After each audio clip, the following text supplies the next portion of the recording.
तो आयत मुबारक आप लोगों के सामने तिलावत की सूरह तौबा की आयत नंबर 24 है।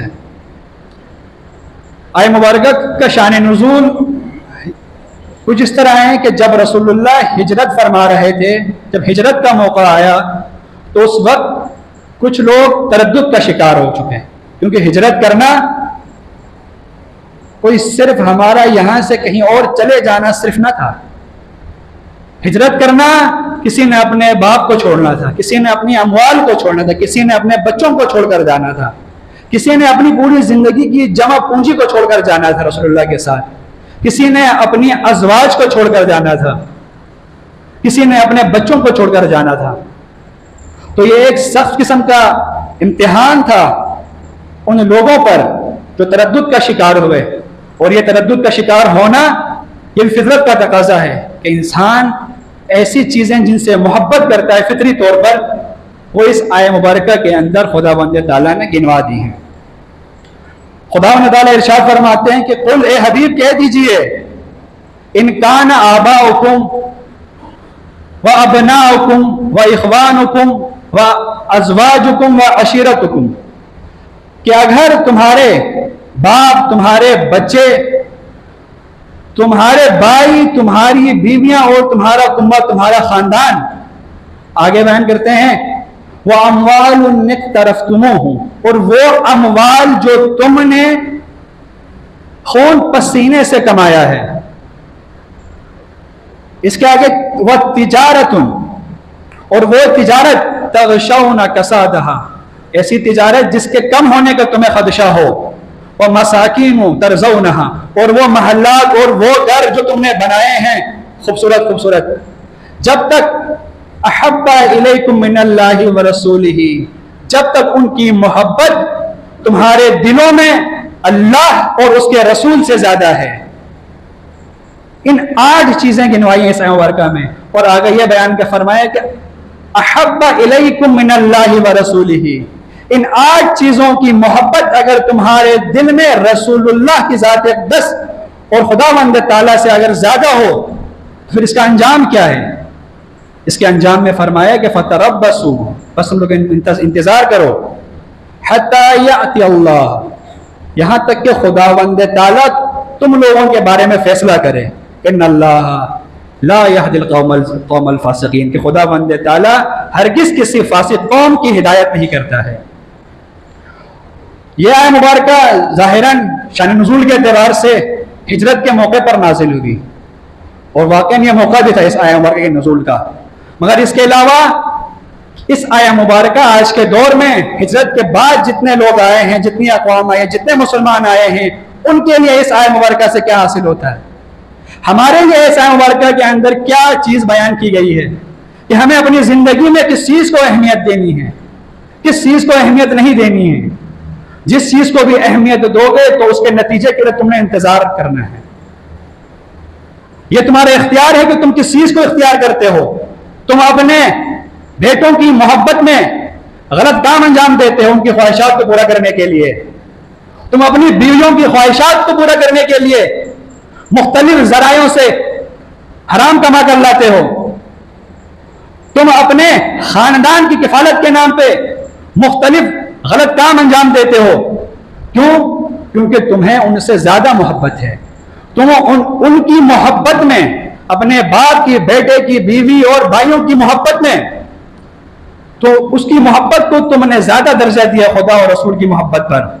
जब भी कोई शख्स ऐसा काम अंजाम देगा जिसके दिल में मोहब्बत, जिसके दिल में इन चीजों की मोहब्बत खुदा और रसूल से ज्यादा हो, तो उसके लिए खुदावंद ताला ने इरशाद फरमाया कि फतरब्बसू हत्ता याति अल्लाह, यानी कि तुम लोग इंतजार करो। किस चीज़ का इंतजार करो?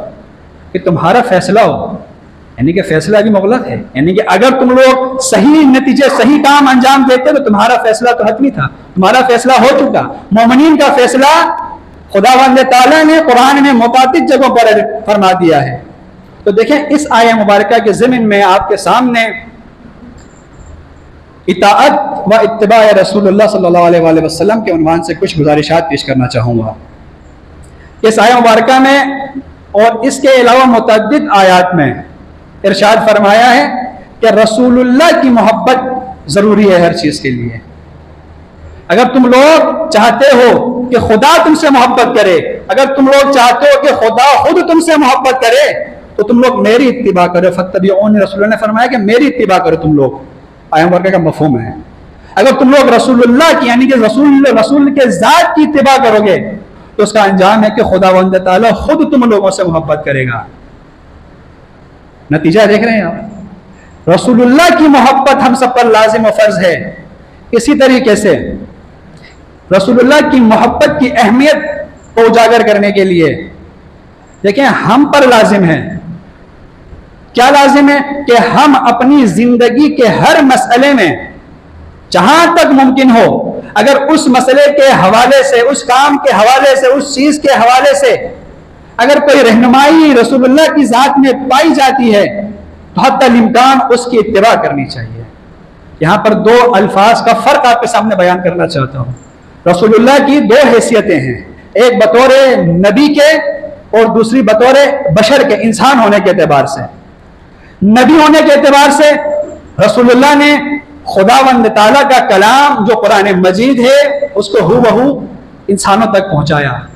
यानी कि एक नबी की हैसियत है कि खुदावंद ताला जो काम रसूलुल्लाह को बयान फरमाते हैं लोगों की हिदायत के लिए जो चीज जरूरी होती है जिससे लोग गुमराही से बच सकते हैं, एक इस उन्वान से यानी कि रसूलुल्लाह के नबी होने की हैसियत से, और एक दूसरी हैसियत रसूलुल्लाह की है इंसान होने की हैसियत से। रसूलुल्लाह इंसान होने की हैसियत से खाते थे, पीते थे, उठते थे, बैठते थे, लोगों से मिलना मिलाना था, लोगों के साथ ताल्लुकात थे, आप जंग में जाते, आप जख्मी होते, इस तरीके के हर वो चीजें जो इंसान पर लायक हो सकती थी रसूल अकरम सल्लल्लाहु अलैहि वसल्लम की ज़ात अक़दस पर भी लायक होती थी। उसी वक्त लोगों ने गुमान किया कि कैसा नबी है जो हम जैसा चलता है, फिरता है, खाना खाता है, उठता है, बैठता है।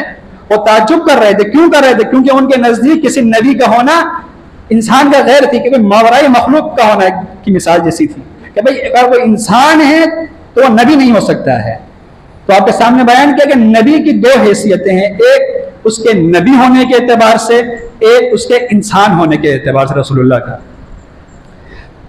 इताअत उन चीजों में है जो रसूलुल्लाह ने बतौर नबी के हैसियत से हम तक पहुंचाई। रसूलुल्लाह ने खुदा का कोई हुक्म हम तक पहुंचाया तो उस हुक्म में हम रसूलुल्लाह की इताअत करेंगे। इताअत में नाफरमानी करोगे तो सजा होगी, नाफरमानी करोगे तो गुनाह होगा, नाफरमानी करोगे तो इकाब होगा।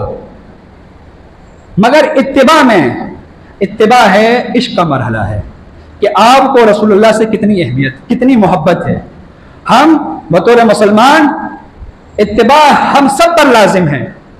इत्तिबा तमाम मुसलमानों पर रसूलुल्लाह की इत्तिबा लाजिम और वाजिब है, क्योंकि खुदावंद ताला ने कुरान मजीद में फरमाया रसूलुल्लाह जो कुछ तुम्हें दे दें तुम उसे ले लो, जिस चीज से मना करें उससे तुम रुक जाओ और खुदा से डरते रहो, बेशक खुदावंद ताला ठीक है ना सख्त अजाब देने वाला है।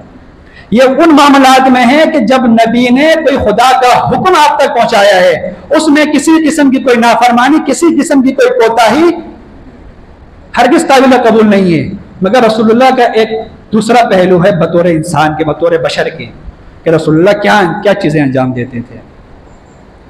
हमें बतौर मुसलमान, बहैसियत मुसलमान, हम में इश्क मोहब्बत, इश्क रसूल किस कदर है इसका अंदाजा इस चीज से लगाएंगे।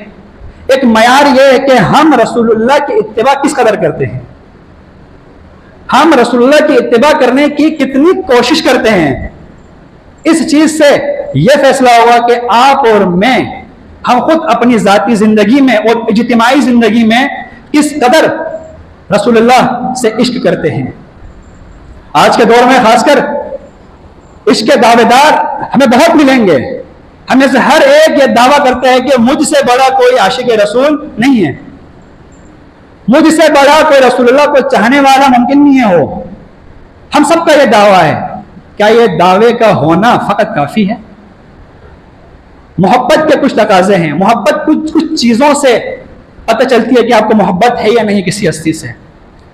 हमारी जिंदगी में भी अगर हम किसी शख्सियत से, किसी शख्स से मोहब्बत करते हैं तो उसका पहला तकाजा क्या होता है मोहब्बत का? तो उस शख्सियत का अदब करना। आप दिल में ये बात तो कहें कि मैं मोहब्बत करता हूं उस शख्स से, मगर उसका अदब ना करें, बेअदबी करें, तो क्या कोई आकिल शख्स ये बात कहेगा? क्या कोई आकिल शख्स ये बात आपसे कहेगा कि आप वाकई मोहब्बत करते हैं? हरगिज नहीं। तो ये सबसे पहला तकाजा है अदब मोहब्बत के अंदर, इश्क के अंदर। इसी अदब के हवाले से यानी कि सहाबा और अहले बैत के नजदीक, सहाबा और अहले बैत अलैहिमुस्सलाम रसूलुल्लाह की किस कदर इत्तिबा करते थे। हमने बहुत सी ऐसी हदीसें सुन रखी हैं, आप लोगों ने भी, हमने भी, क्योंकि आज के दौर में मुख्तलिफ ज़राए से हम तक मुख्तलिफ हदीसें पहुँचती रहती हैं, उसके सही और गलत होने की बहस कत्ते नज़र, क्योंकि हर किसी के हाथ में वसाइल हैं, तो जिसको जो दिल चाहता है वो पहुँचा देता है। एक वाक़या है, इत्तिबा का वाक़या बयान कर रहा हूँ कि मौला अली से मंसूब है। मौला अली एक दफ़ा सहाबा के साथ कहीं जा रहे थे, जाने से पहले सवारी पर सवार हुए। सवार होने के बाद मौला मुत्तकियान ने मसनून दुआ पढ़ी। उसके बाद मौला मुत्तकियान मुस्कुराए, कोई वजह नहीं थी, मुस्कुराए। साथी मौजूद थे, असहाब ने पूछा, या अमीरुल मोमिनीन, दुआ पढ़ने तक तो बात समझ में आती है, आपने मसनून दुआ पढ़ी है, ठीक है, मगर आप तो उसके बाद मुस्कुराए हैं, इसकी क्या खास वजह है? आप जरा तसव्वुर कीजिएगा किस कदर इत्तिबा है, यानी कि किस कदर इश्क व मोहब्बत है। इस कदर इश्क व मोहब्बत है कि वो रसूलुल्लाह के हर फेल को अपनाने की कोशिश करते हैं। मौला ने फरमाया कि मैंने देखा रसूलुल्लाह सवारी पर इसी तरह सवार हुए, रसूलुल्लाह ने दुआ पढ़ी, उसके बाद रसूलुल्लाह मुस्कुराए थे तो मैं भी मुस्कुराया हूं। यानी कि मौला मुत्तकियान और बाकी असहाब व अहले बैत इस कदर इश्क मोहब्बत करते थे रसूलुल्लाह के ज़ात अक़दस से कि उनका हर एक अमल उनकी ज़ाती ज़िंदगी में जो वह अंजाम देते उन्हें हूबहू अपनाने की कोशिश करते हैं। एक और मशहूर हदीस है, आप लोगों ने भी सुनी होगी इस हदीस को, कि ये जाबिर इब्न अनस इसके रावी हैं। वो कहते हैं कि मैंने रसूलुल्लाह को कद्दू खाते हुए देखा, ठीक है, कद्दू खाते हुए देखा, जो में से अक्सर को पसंद नहीं है, कद्दू खाते हुए देखा। तो बोला उसके बाद से मुझे भी मैंने भी कद्दू को बहुत पसंद, मैं भी कद्दू को पसंद करने लग गया। अब आप देखेंगे ये अकली बातें नहीं है, ये इश्क मोहब्बत की बातें कि भाई मेरा महबूब एक चीज, एक फेल को अंजाम दे रहे हैं, मेरे महबूब को एक चीज पसंद है तो मुझे भी वो पसंद है। खुसन आज के दौर में इस चीज को अगर हम वाज़ेह तौर पर देखना चाहें तो आज की जो मुख्तलिफ सेलिब्रिटीज हैं, चाहे वो बॉलीवुड की हो, हॉलीवुड की हो, या कोई क्रिकेट की हो, फुटबॉल की हो, आप देखिए उनको चाहने वाले, उनसे मोहब्बत करने वाले किस कदर उनके दीवाने होते हैं। उनके एक पहने हुए शर्ट के लिए वो लड़ते हैं, यानी कि उन्होंने ये शर्ट पहनी है बोल के उनके नजदीक इतनी अहमियत होती है। उन्होंने ये शूज पहने हैं, फलां शूज पहने हैं, तो उस शूज की इतनी अहमियत हो जाती है, उसके लिए वो जान देने को तैयार हो जाते हैं। ये कोई ढकी छुपी बात ही नहीं, हमारे सामने, ठीक है ना। वो जिस तरीके से चलते हैं वो उस तरह चलना पसंद करते हैं, वो जिस तरीके से बोलते हैं, जिस अंदाज में, उस तरह बोलने को फख्र समझते हैं। वो जिस तरीके से मिलते हैं उस तरीके से मिलना हम फख्र समझते हैं हमारे लोग, कुछ लोग। ये कोई ढकी छुपी बातें नहीं, आपके सामने हम खुद देखते हैं सोशल मीडिया पर मुख्तलिफ तरीकों से ऐसे जुनूनी लोग भी पाए जाते हैं। ये तो फिर भी इन लोगों के हवाले से, ये सेलिब्रिटीज के हवाले से इनकी कोई खुदा और रसूल के नजदीक कोई हैसियत नहीं है जिनकी।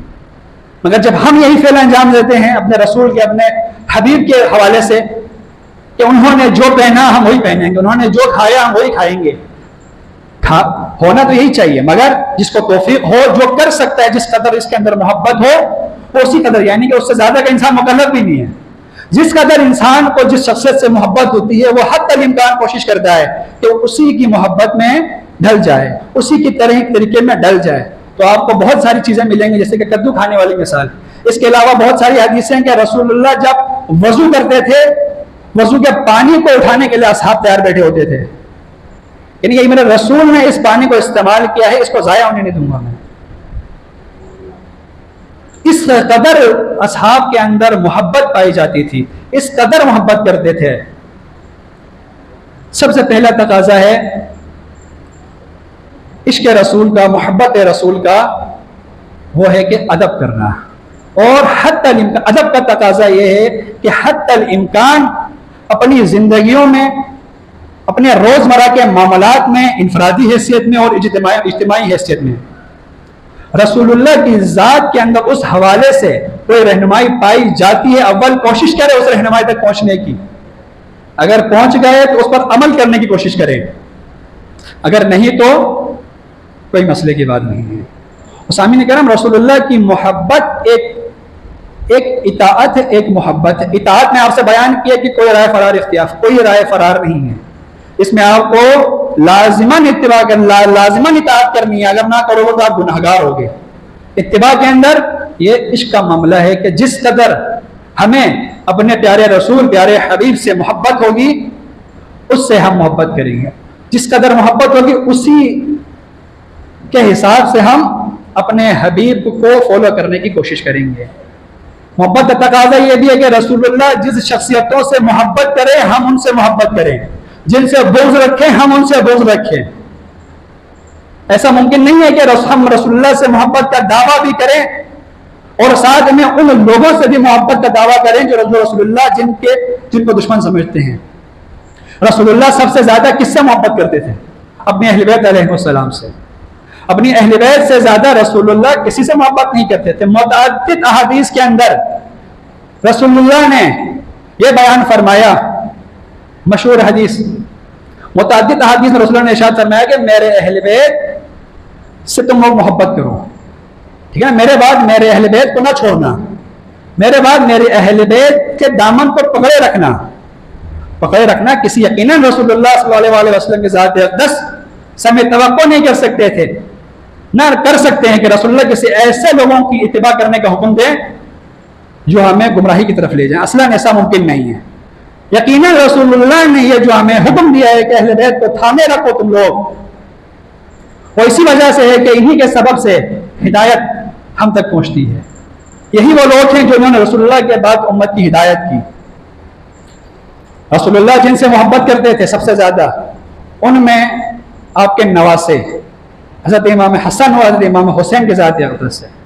हदीसें बयान करना यहाँ मकसद नहीं है, क्योंकि दामन वक्त में गुंजाइश नहीं है। सिर्फ बयान ये करना है कि सबसे ज़्यादा मोहब्बत थी मेरे रबू रसूल को, मेरे हबीब को अपने नवासों से। उन नवासों से जो मोहब्बत करेगा उसने रसूलुल्लाह से मोहब्बत की है। उन नवासों से जो दुश्मनी रखेगा उसने रसूलुल्लाह से दुश्मनी की है।